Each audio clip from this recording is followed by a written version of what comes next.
감사합니다. 러시아의 이종 격투기 선수인 효도르라고 하는 사람이 있습니다. 격투기에서 세계 최강자입니다. 세상에서 가장 강한 사람인데 적수가 없는 그에게 한 기자가 질문했습니다. 당신은 세상에 두려운 게 있습니까? 그때 효도르가 말하기를 내게도 두려움은 있습니다. 저는 가족에게 늘 문제가 생길까봐, 무슨 일이 생길까봐 늘 걱정입니다 라고 말을 했습니다. 강인함의 상징인 그에게도 두려움은 있습니다. 두려움과 염려가 없는 사람은 이 세상에 아무도 없다고 하는 것입니다. 오늘 우리가 읽은 본문의 말씀은 부활하신 예수님께서 두려움의 문을 닫고 숨어서 떨고 있는 제자들을 찾아가셔서 평강이 있을지어다 이렇게 말씀하시면서 어찌해서 두려워하며 어찌해서 의심하느냐 이렇게 말씀하신 것입니다. 그리고 예수님께서 직접 손과 발을 보이시면서 부활하신 몸을 공개하신 내용이 오늘 우리가 읽은 본문의 내용입니다. 그런데 이 본문과 똑같은 내용이 사복음서에 다 기록되어 있습니다.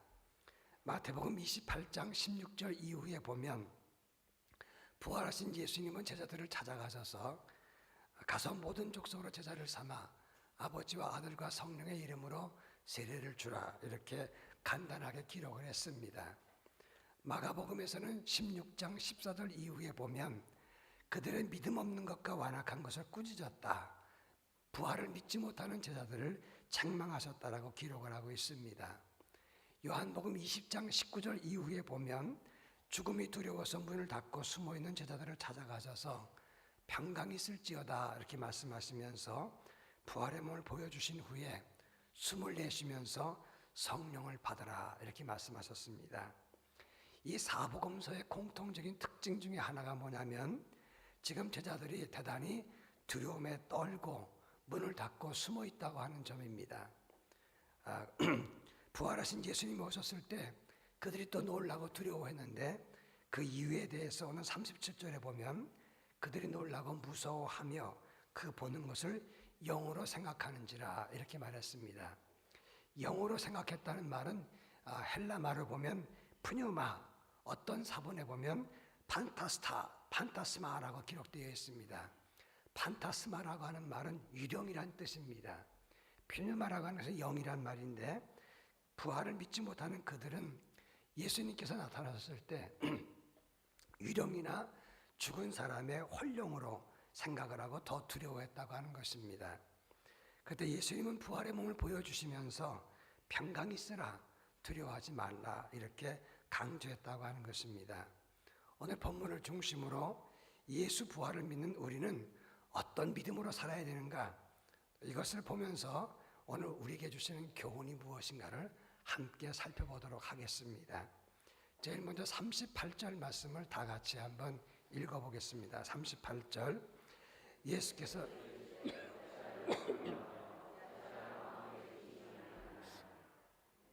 38절에 보면 부활하신 예수님은 제자들이 모인 곳에 가셔서 하는 말씀이 두려워하지 말라 이렇게 말씀하셨다고 하는 것입니다.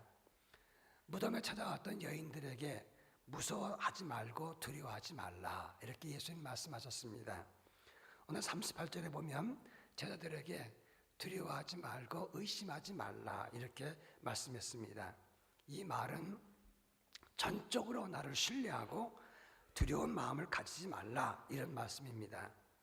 이 말은 그만큼 우리 인생 살아가면서 두려움이 많다 그런 얘기입니다. 사실 제가 지난주에 목감기가 드렸는데 수요일 이후로 참 두려움이 많았습니다. 주일날 설교를 해야 되는데 좋다는 약은 다 먹었습니다. 근데도 목이 안 풀리니까 어제 저녁 때는 좀 긴장이 되고 더 염려가 됐습니다. 사람은 누구나 다 두려움과 염려 속에 살아가는 존재라 그런 말씀입니다. 세계적인 상담 칼럼니스트였던 앤 랜더스는 여러 사람들의 문제를 편지로 받아가지고 상담해 주는 사람입니다. 한 달에 10,000통 정도의 그런 편지를 받는데 그 편지를 분석했더니 그 전체 주제가 두려움이었다고 하는 것입니다. 두려움 중에서 가장 큰 두려움이 죽음에 대한 두려움이었다, 이렇게 밝히고 있습니다. 지금 제자들의 현실이 어떻습니까? 요한복음 20장 19절에 보면 유대인들을 두려워하여 문들을 닫았더니 이렇게 말하고 있습니다. 제자들은 예수님 체포될 당시에도 죽을까 봐 다 도망을 했습니다. 그리고 그들은 예수님 처형 장소에 없었습니다. 다 도망갔습니다. 그리고 지금은 유대인들이 예수의 잔당이라고 자기들을 체포할까 봐 그것이 두려워서 문을 닫고 숨어 있었다고 하는 것입니다. 무슨 말입니까? 그만큼 죽음의 두려움에 그들은 떨었다는 것이고 그 죽음의 두려움에 지배를 받았다는 것을 말하는 것입니다. 예수님은 죽음에 대한 두려움과 염려 속에 있던 그들을 찾아가셔서 부활의 몸을 보여주심으로 더 이상 죽음에 너희를 지배하지 못한다. 그러니 죽음의 두려움에서 일어서라고 말씀을 했다고 하는 것입니다. 로마서 6장 9절에 보면 이는 그리스도께서 죽은 자 가운데서 살아나셨음에 다시 죽지 아니하시고 사망이 다시 그를 주장하지 못할 줄을 알미로다 말씀했습니다. 6장 11절에는 그리스도 예수 안에서 하나님께 대하여는 살아있는 자로 여길지어다 라고 말을 했습니다. 예수님은 우리에게 분명히 말합니다. 부활의 몸을 보고 믿으라. 사망이 다시는 너희를 지배하지 못하게 하고 그리고 하나님께 대해서 산 자로 여길지어다 라고 말씀을 하고 있는 것입니다. 예수님께서는 죽음의 두려움과 공포에 떨고 있는 제자들을 찾아가셔서 더 이상 죽음은 두려운 것이 아니다. 사망이 너희를 주장하지 못한다. 하나님 앞에 살아있는 자로 여기라. 이것을 보여주시기 위해서 부활된 몸을 보여주셨다고 하는 것입니다. 바로 여기에 복음의 포인트가 있다고 하는 것입니다. 예수님은 나는 죽은 자의 환영으로 나타난 것이나 유령이 아니라 살아있는 몸이다. 이걸 보여주시면서 더 이상 너희는 사망이나 죽음에 지배를 받지 말고 믿음을 가지라 이렇게 강조했다고 하는 것입니다. 실제로 부활하신 예수님을 체험했던 제자들은 이 이후에 성령을 체험하고 난 다음에 더 이상 죽음을 두려워하지 않는 것으로 나타납니다. 사도행전 4장에 보면 베드로와 요한 성전 미문에 있는 안진병이를 고쳐주고 난 다음에 그들은 체포되고 신문을 당했습니다. 다시는 예수 이름으로 말하지 말라.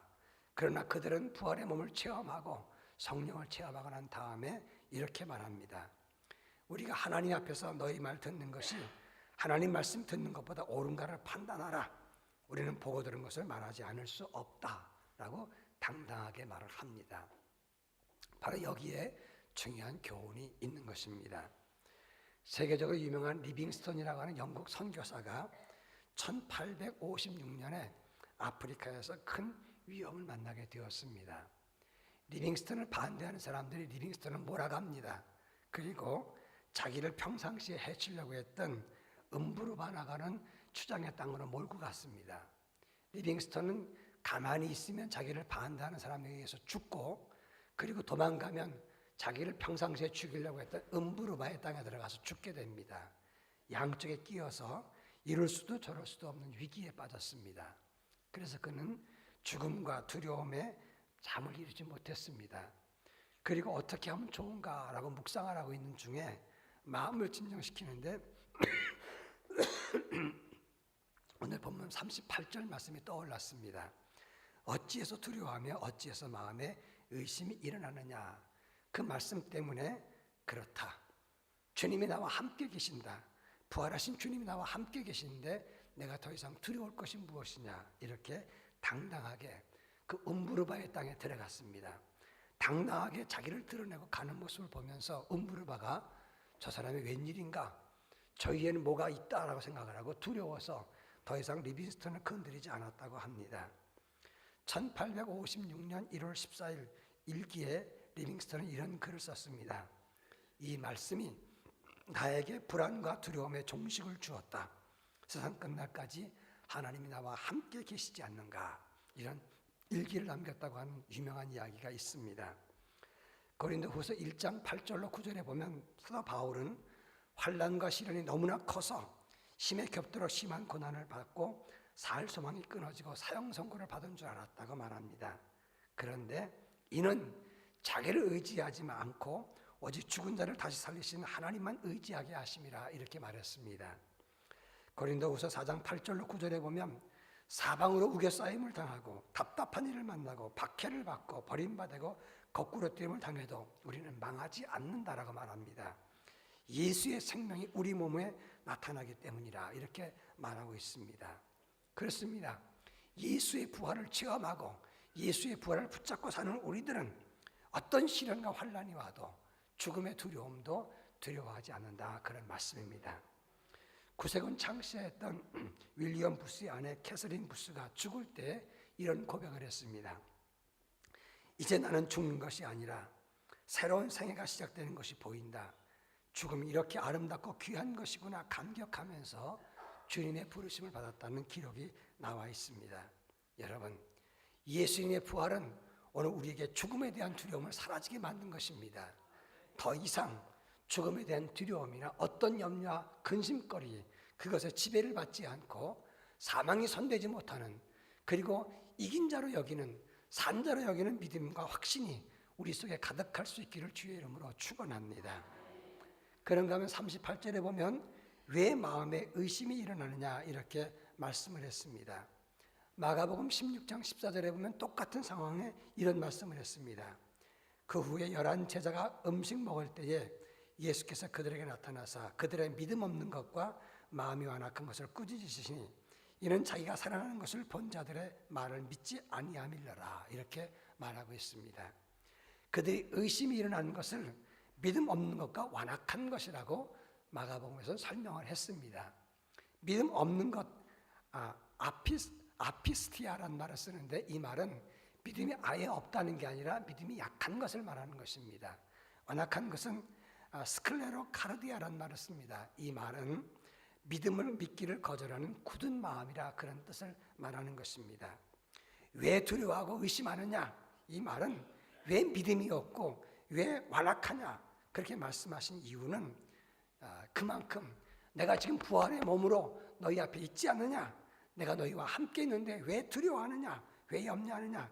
이런 의미를 담고 있는 것이다, 그런 말입니다. 바로 여기에 중요한 포인트가 있습니다. 여러분, 두려움의 반대는 당당함이 아니라 믿음이라는 사실을 알아야 되는 것입니다. 부활의 주님은 두려워하지 말라, 의심하지 말라, 나를 믿어라, 내가 너희와 함께 있다 이렇게 말씀하면서 어떤 경우에도 두려움을 가지지 말라고 우리에게 말씀하고 있는 것입니다. 맥밀런 박사님이 모든 질병의 3분의 2는 두려움에서 생긴다 이렇게 말을 했습니다. 고혈압이나 심장병, 두통, 뇌혈 51개의 질병이 두려움에서 유발된다라고 설명을 했습니다. 피가 응고될 때에 행복한 사람은 8분에서부터 12분 걸리고 근심 걱정이 많은 사람은 4분 내지 5분 걸리고 신경이 과민한 사람은 1분서부터 3분 사이에 피가 응고된다고 합니다. 그러니까 마음의 고민과 과민하고 불안한 사람은 혈액이 쉽게 응고돼서 동맥경화나 심장마비나 뇌졸중의 위험이 높다고 하는 것입니다. 2차 세계대전 때 수용소에 갇혀있던 유대인들 중에서 동족들이 죽어가는 것을 보면서 더 두려움에 빠졌던 사람들은 가스실에 가기도 전에 낙심해서 수용소에서 이미 죽었다는 기록이 나와 있다고 하는 것입니다. 성경에 두려워하지 말라, 내가 너희와 함께 하겠다는 말씀이 366번이 나온다고 합니다. 365, 이것이 1년인데 왜 366번이 나왔느냐면 윤달을 기억해서 계산해까지 하나님께서 우리에게 주신 말씀이다, 이런 기록이 나와 있습니다. 사도행전 18장에 보면 고린도에서 바울이 복음을 증거할 때 위기와 시련을 만났을 때 하나님은 밤에 환상 가운데 나타나서 두려워 마라, 침묵하지 마라, 내가 너와 함께 있음에 어떤 사람도 너를 도적하여 해롭게 할 자가 없을 거라고 말씀했습니다. 사도행전 27장에 바울이 유라굴로 광풍을 만났을 때 바울아 두려워하지 마라, 내가 가이사 앞에 서야 하겠고 하나님이 너와 함께한 항의하는 자를 다 내게 주셨으니 그러므로 여러분들이 안심하라, 이렇게 말한 기록이 나와 있습니다. 상실에 대한 두려움, 질병이나 고독이나 실패에 대한 두려움, 죽음에 대한 두려움 많이 있습니다. 이스라엘 백성들은 광야 생활을 하면서 가나안 땅을 영탐하고 와서 하나님이 약속한 땅을 바라보고 난 다음에 그들은 그 땅에 들어가지 못할까 두려움 속에 빠졌다가 하나님을 원망하고 절망했다가 다 망하고 말았습니다. 우리 주님은 두려워하고 의심하는 낙심한 우리에게 찾아오셔서 내가 너희와 함께하니 일어서라. 부활의 주님이 너희와 함께하니 너희는 낙심하지 마라. 생명의 주님이 살리신다 말씀하고 있습니다. 그 주님을 붙잡고 다시금 살 마음으로 일어서는 하나님의 거룩한 백성이 되기를 바랍니다. 어떤 당나귀가 구덩이에 빠졌습니다. 당나귀를 사람들이 꺼내려고 아무리 애를 쓰는데 이게 무겁기도 하고 또 발악을 하니까 도대체 아무리 몸을 끌어당겨도 꺼낼 수가 없었습니다. 사람들이 낙심을 했습니다. 그냥 할 수 없다, 묻어버리자. 사람들이 흙을 집어넣자고 얘기를 했습니다. 당나귀가 그 말을 듣고는 화가 났습니다. 아니 살려준다 그러더니 땅에다 묻어버리다니 이게 무슨 말이냐. 흙을 집어넣으면 당나귀가 몸을 털었습니다. 그리고 떨어진 흙을 막 밟았습니다. 또 흙을 부으면 또 다시 흙을 밟았습니다.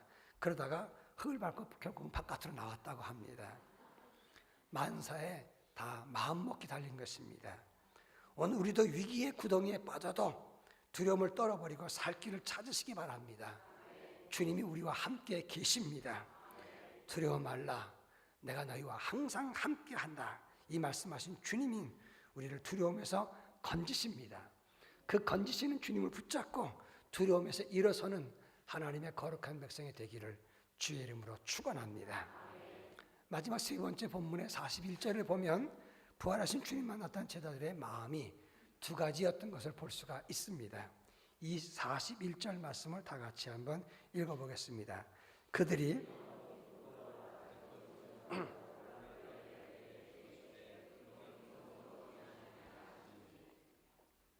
41절에 보면 그들이 너무 기쁨으로 그랬습니다. 또 한 그룹은 아직도 믿지 못하고 놀랍게 여길 때라고 말을 했습니다. 이 말을 두고 어떤 사람들은 너무 기뻐서 오히려 믿지 못했다 이렇게 말하는 사람이 있는데, 이 말의 정확한 의미는 기쁨으로 오라고 하는 말은 부활의 예수님을 보고 기뻐했다는 뜻이고, 믿지 못하고 놀랍게 여겼다는 말은 아직 못 믿는 상태에 있던 사람도 있었다 이런 말입니다. 한편으로는 믿기도 하고 또 한편으로는 의심한다. 이것이 양가 감정입니다. 이걸 두고 양가 믿음이라고 말을 합니다. 오늘 사실 이것이 우리의 실존의 모습이라고 말할 수가 있습니다. 우리는 부활의 주님을 믿기도 하지만 또 한편으로는 확실히 확신하지 못하는 경우도 많이 있습니다. 유명한 캐톨릭 사제였던 레오날드 두비에게 한 기자가 질문했습니다. 신부님도 죽음을 두려워하십니까? 그런데 이 레오날드 두비가 말합니다. 나는 죽음을 두려워하지 않습니다. 그러나 죽어가는 것은 두려워합니다 라고 말했습니다. 저는 그 말이 그 말 아닌가 생각을 했지만, 죽음은 두려워하지 않지만 죽을 때 어떤 모습으로 죽을까, 이것이 두렵다고 말한 그의 모습이 엄밀한 의미에서 진정한 고백이라고 생각했습니다. 우리 안에는 항상 양가 감정이 있습니다. 양가 믿음이 있습니다. 무슨 말이냐? 부활의 주를 믿기도 하지만 때로는 두려움 속에 빠지기도 하고 믿지 못하는 때도 있다고 하는 것입니다. 마가복음 5장 36절에 보면 야이로의 딸이 죽었을 때 예수님께서는 그 여인을 아이를 고치러 가다가 12회를 혈루증 앓던 여인을 만나서 지체하게 되었습니다. 그 사이에 아이가 죽었습니다. 사람들이 예수님께 찾아와서 야이로에게 말합니다. 어찌 선생을 더 괴롭게 하겠습니까? 그럴 때 예수님은 야이로에게 말합니다. 두려워하지 말고 믿기만 하라. 그럴 때 예수님은 아이가 잔다고 말했을 때 사람들이 비웃었습니다. 사람들은 예수님이 아이를 살릴 거라고 생각하지 못했습니다. 오늘 우리도 마찬가지입니다. 예수를 믿어도 부활을 다 믿는 것은 아닙니다. 때로는 믿기도 하지만 의심하는 마음이 절반은 있다고 하는 것입니다. 그러한 우리들에게 주님 말씀하십니다. 두려워하지 말고 믿기만 하라. 그러시면서 오늘 본문에 보면 41절부터 43절이 상당히 중요합니다. 41절부터 다 같이 한번 읽어봅니다. 그들이 너무 기쁨으로 아직도 믿지 못하고 놀랍게 여길 때에 이르시되 여기 무슨 먹을 것이 있느냐 하시니 이에 구운 생선 한 토막을 드리니 받으사 그 앞에서 잡수시더라. 오늘 본문의 41절에 보면 여기 무슨 먹을 것이 있느냐, 43절에서 그것을 그들 앞에서 잡수셨다고 했습니다. 이 본문이 상당히 중요한 의미를 줍니다. 예수님께서 배가 고파서 먹을 것을 달라고 한 게 아닙니다. 나를 보라.